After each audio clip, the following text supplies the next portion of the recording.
Madame, Monsieur, bonjour, bienvenue dans Chine-France, le journal sur Mandarin TV. Tout de suite, les titres de ce journal. La Chine lance un nouveau module nommé Wentian de sa station spatiale Tiangong, le premier module laboratoire. Un effondrement sur un site minier a fait 10 morts dans le nord-est de la Chine. Didi, le Uber chinois, écope d'une amende de 1,2 milliard d'euros pour une violation en matière de sécurité d'Internet et de protection des données personnelles. Shanghai interdit la discrimination à l'emploi contre les personnes ayant eu le Covid-19. La Chine a accompli une étape cruciale ce dimanche 24 juillet pour l'installation de sa station spatiale Tiangong en lançant dans l'espace le deuxième des 3 modules nécessaires à sa construction, nommé Wentian. Il s'agit du premier laboratoire de sa station spatiale. Il fonctionnera à la fois comme module de rechange du module de base et comme puissante plateforme d'expérimentation scientifique. Des centaines de passionnés s'étaient rassemblés sur les plages aux alentours pour assister au spectacle. La Chine a lancé dimanche dans l'espace le deuxième des 3 modules de sa station spatiale en cours de construction. Il s'agit d'une étape cruciale vers la finalisation de l'installation. L'engin nommé Wentian, d'environ 20 tonnes et sans astronautes à bord, a été propulsé par une fusée Longue Marche 5B à 14h22 heure locale depuis le centre de lancement de Wensang sur l'île tropicale de Hainan. Après environ 8 minutes de vol, Wentian s'est séparé avec succès de la fusée pour se placer dans l'orbite prévue, s'est félicité l'agence spatiale chargée des vols habités, qualifiant le lancement de succès total. Long de près de 18 mètres et d'un diamètre de 4,2 mètres, ce module laboratoire doit venir s'amarrer à Tianhe, le premier module de la station qui est déjà en orbite depuis avril 2021. Doté de 3 espaces de couchage, de toilettes et d'une cuisine, Wentian servira de plateforme de secours pour contrôler la station en cas de défaillance. Le module possède également des espaces pour des expériences scientifiques et comprend un sas qui deviendra le passage privilégié pour les sorties dans l'espace.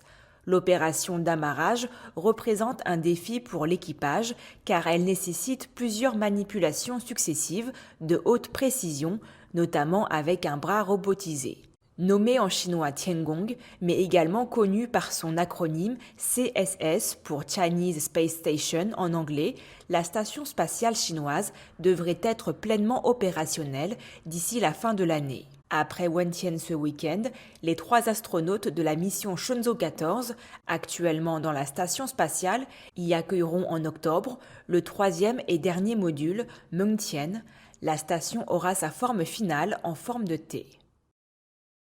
Et 10 personnes sont décédées ce samedi 23 juillet à la suite d'un effondrement dans une mine de charbon dans le nord-est de la Chine. Une enquête est en cours pour déterminer les causes de l'accident. L'effondrement d'un pan de montagne samedi 23 juillet sur le site d'une mine de charbon en Chine a fait 10 morts et 7 blessés, a annoncé la télévision publique CCTV. L'accident s'est produit vers 11h15, heure locale, dans la ville de Beiyin, dans la province du Gansu, dans le nord-ouest du pays, a indiqué la chaîne, en précisant que les opérations de secours étaient désormais terminées. Du personnel se déplaçait sur le site minier lorsque s'est produit l'effondrement d'un flanc de montagne attenant à la mine qui a enseveli ses employés ainsi que des véhicules, a expliqué la chaîne CCTV. Au total, 17 personnes étaient prises au piège. Selon le bilan final établi samedi soir, après la découverte d'un dernier corps, 10 personnes sont mortes et 7 ont été légèrement blessées. Une enquête est en cours pour déterminer les causes de l'accident, a précisé CCTV. La sécurité des mines s'est améliorée au cours des dernières décennies en Chine, mais des accidents surviennent encore régulièrement en raison du danger inhérent au secteur et de l'application parfois aléatoire des consignes de sécurité, notamment sur les sites les plus rudimentaires. Le régulateur chinois de l'Internet a annoncé jeudi 21 juillet infliger une amende de 8,03 milliards de yuans, soit près d'1,2 milliard d'euros à Didi, le géant local du VTC, après une longue enquête sur le Uber chinois.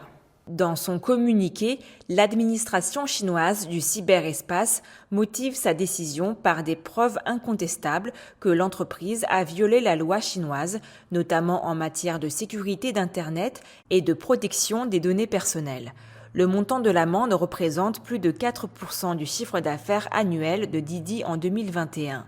Le régulateur reproche à Didi d'avoir stocké illégalement des informations personnelles de plus de 57 millions de chauffeurs dans un format qui n'est pas suffisamment sécurisé.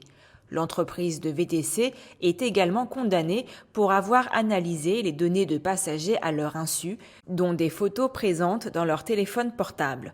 L'administration chinoise du cyberespace affirme que les infractions à la loi se sont étalées sur une période de 7 ans à partir de juin 2015. Le fondateur et directeur général de la société, Cheng Wei, et sa présidente, Jian Liu, ont également été condamnés à une amende de 140 000 $ chacun. Didi a déclaré dans un communiqué qu'elle acceptait la décision et qu'elle allait procéder à un auto-examen complet et à des rectifications. Le régulateur a commencé son enquête peu après l'inscription de la société au New York Stock Exchange, la plus grande bourse mondiale, en juin de l'année dernière. L'Observatoire national de la Chine a renouvelé lundi une alerte orange aux températures élevées, alors que des vagues de chaleur intenses frappent de vastes régions du pays. Pendant la journée de lundi, le Zhejiang, le Fujian, le Jiangxi, le Hunan, le Guangdong, le Guangxi, Chongqing, le Hubei et des parties du Guizhou, du Sichuan, du Jiangsu, de l'Anhui, de Mongolie intérieure et du Xinjiang devraient enregistrer des températures de plus de 35 degrés Celsius, a déclaré le Centre météorologique national. Selon le centre, les températures de certaines parties du Zhejiang, du Fujian, du Jiangxi et du Xinjiang dépasseront 40 degrés Celsius. Le centre a conseillé au public d'éviter les activités en plein air pendant les périodes de forte chaleur et a suggéré que les travailleurs à l'extérieur prennent des pauses fréquentes. La Chine dispose d'un système d'alerte météorologique à 4 couleurs, le rouge représentant l'alerte la plus élevée, suivi par l'orange, le jaune et le bleu.